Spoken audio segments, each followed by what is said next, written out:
Phillies did and what you have thought of them this year as you've played them a lot of times? Obviously, I mean, they've been a really good team this entire season. I feel like over the last couple months they've been playing really good baseball along with us. They always pitch well. I feel like they've gotten better defensively, and we obviously know that they're going to put up competitive at bats, and yeah, definitely a really good ball club. I mean, anybody at this point in the year is going to be a dangerous team, and they've been playing well. So yeah, on the right in the back.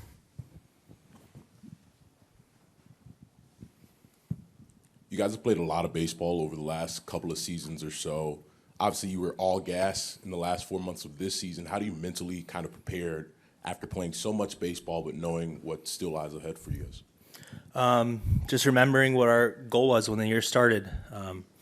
We did check off, winning the East, but, anything can happen in the playoffs, and we know that. We kind of learned that last year.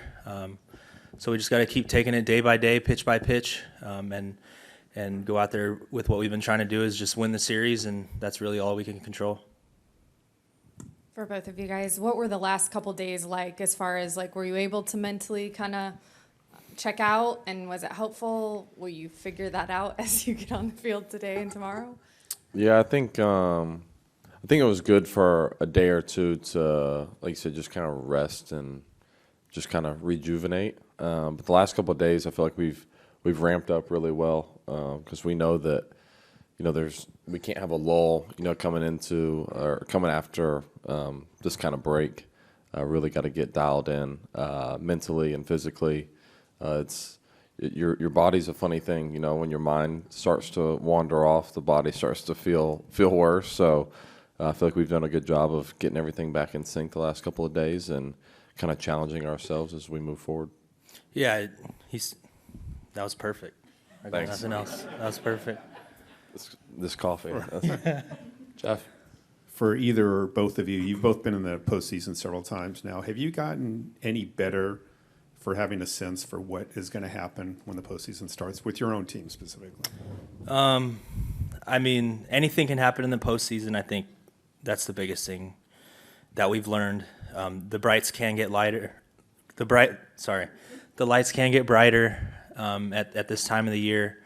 But we just try to focus on what we've done every series throughout the year, and that is take it pitch by pitch, not look too far ahead, not look too far back, focus on the moment as much as you can, and just try to win. I mean, that's all that matters at this time of the year. Doesn't matter if you go 0 for 4 with 4 strikeouts or 4 for 4 with 4 home runs. Winning's the most important thing, and that's what we've learned, and that's what we're focused on. Yeah, anything. I mean, I feel like you can't get too high or too low. You can't ride waves. You just got to continue to go compete. And I feel like we've done a really good job of that, especially I feel like just this year in the regular season more than in years past of just winning at all costs. Like we want to go out there and win. We want to put our best foot forward each and every day. And it could be, one guy one night and another guy another night. And that's what the team is for. And, this year I feel like we've definitely exemplified that the most. The middle. Knowing that game one is always the most important to get ahead, and knowing that the Phillies have been hitting well as of late, what does it do for your confidence knowing that you guys are throwing Max?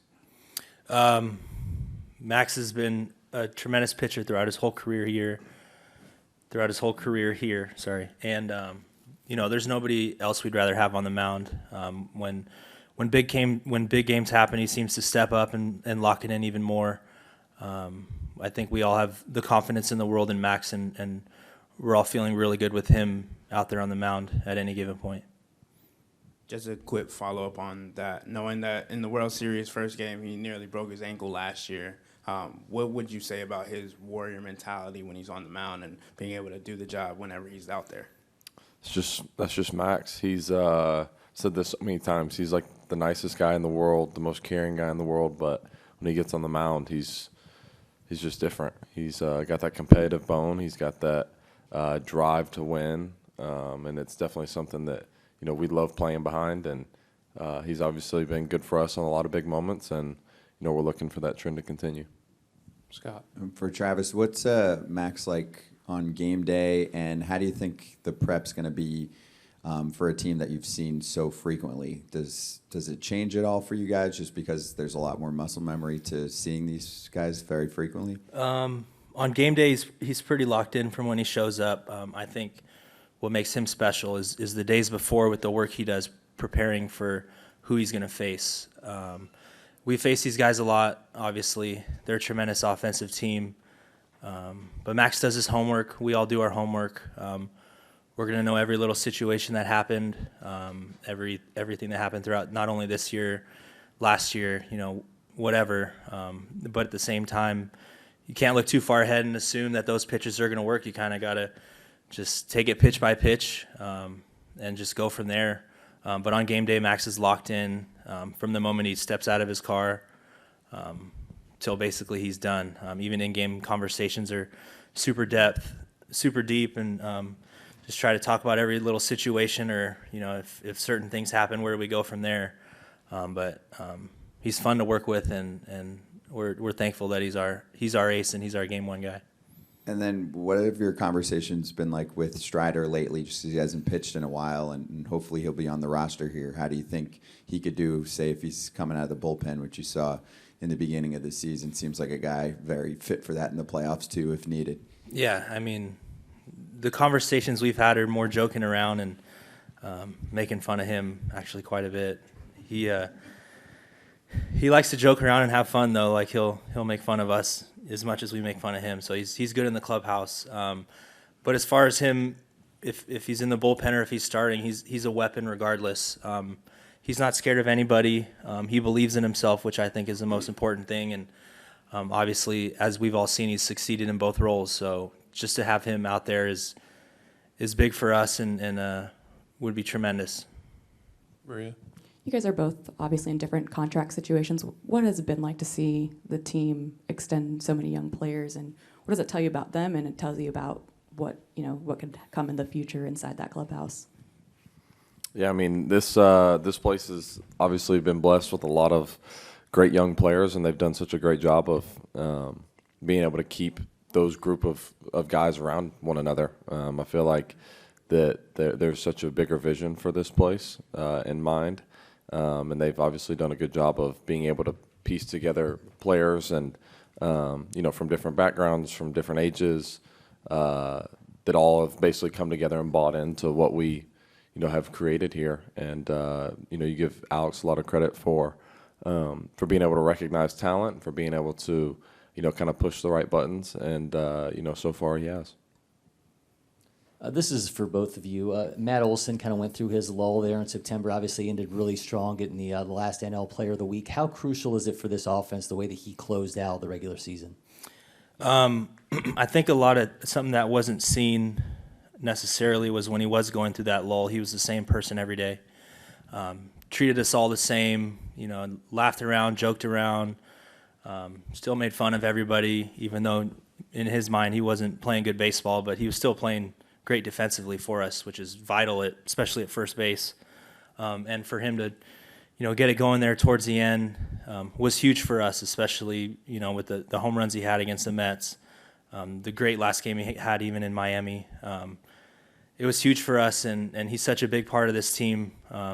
So, we're happy he ended strong, and based off what I've seen the last few days in practice, he's looking good, and he's definitely ready to play.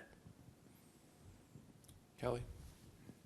Just one more quick one. Just if Ozzy's not able to go in the DS, what can you guys say about the job? If it is Orlando out there, if maybe we see Vaughn at times, but what those guys have done this year, Dansby, probably for you, just getting to play with them on the infield, what can you say about the job they've done? I mean, Orlando's a true pro. I don't know if anyone kind of realizes that, but day in, day out, whether his number's called or not, he's the same guy.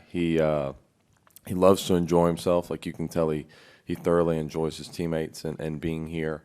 And when his number's called, he goes out there, puts out, great at-bats. And I feel like if he hadn't played in 2 weeks, he comes in and plays, he's going to get 3 hits regardless. He obviously has always played great defense, and definitely somebody that you can count on in big situations.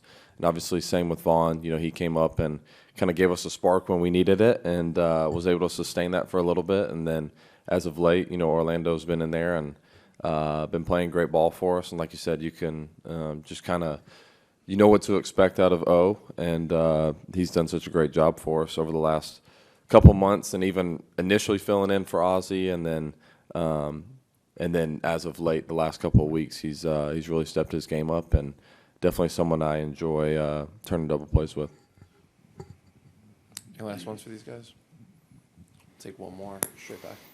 I was like, obviously, 5 straight years as divisional winners. How much value do you put in experience in the playoffs? And you personally, Dansby, the term sheriff has been thrown around. Do you take pride? Do you take pride in that, or is that something you value? I'll let Travis speak on that part, because I mean, the young kids, they just started calling me sheriff for whatever reason. They act like I run like this strict, tight ship, which is just like not the case. I'm like the biggest lover on the team, I think. But I do get on them occasionally because they're young and stupid. But no, I mean, I think experience in the playoffs is huge. The only way you can get it is just go through it. Like you said, this is our 5th year in a row doing this. You start to understand how to slow down certain moments. You start to understand what it's going to take in certain moments to be successful. And as much as you hear people talk about it, as much as you may watch playoff baseball, like the only way to gain that kind of experience is to go through it.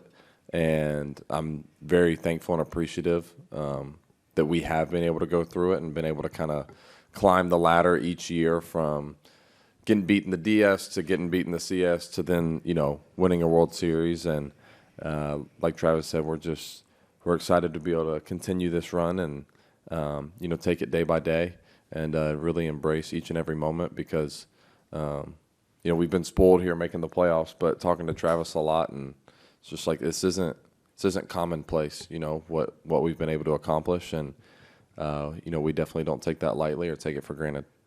But the sheriff part, I would say, young guys need some guidance. Regardless if you are, a position player like Vaughn or Mike or a pitcher like Strider, they've all gone to Dansby with everything, any question about the game, and he's given them honest answers. Maybe they think it's like a sheriff to get an honest answer instead of, being around the bush. But he's, Dansby's a born leader, and even I have questions for him still, and I think I have more time than him, and I still ask him questions about every little thing. So people might hear sheriff, but I hear natural leader. Maria. Dansby, who was your sheriff, and what was the biggest lesson you took from him or her? My dad. My dad and Coach Corbin. I feel like my parents raised me what I would consider like the right way. Just taught me a lot about hard work and respect. And I feel like Coach Corbin, when I got to Vanderbilt, really like molded, like kind of took what my parents did and just kind of molded it down to like what actual leadership looks like, and like the active servant leadership and how to serve other people, and how to like kind of lift from the bottom as opposed to pull from the top. And so I give, all the credit in the world to Coach Corbin for believing in me when nobody else did. And I'm just thankful for those lessons, and obviously thankful for my parents for always being hard on me and demanding a lot out of me, and understanding now as I've gotten older about like being a parent instead of just being my friend. Like they taught me every step of the way, and I'm couldn't be more grateful for that. All right, guys, thanks for coming in. Thank you.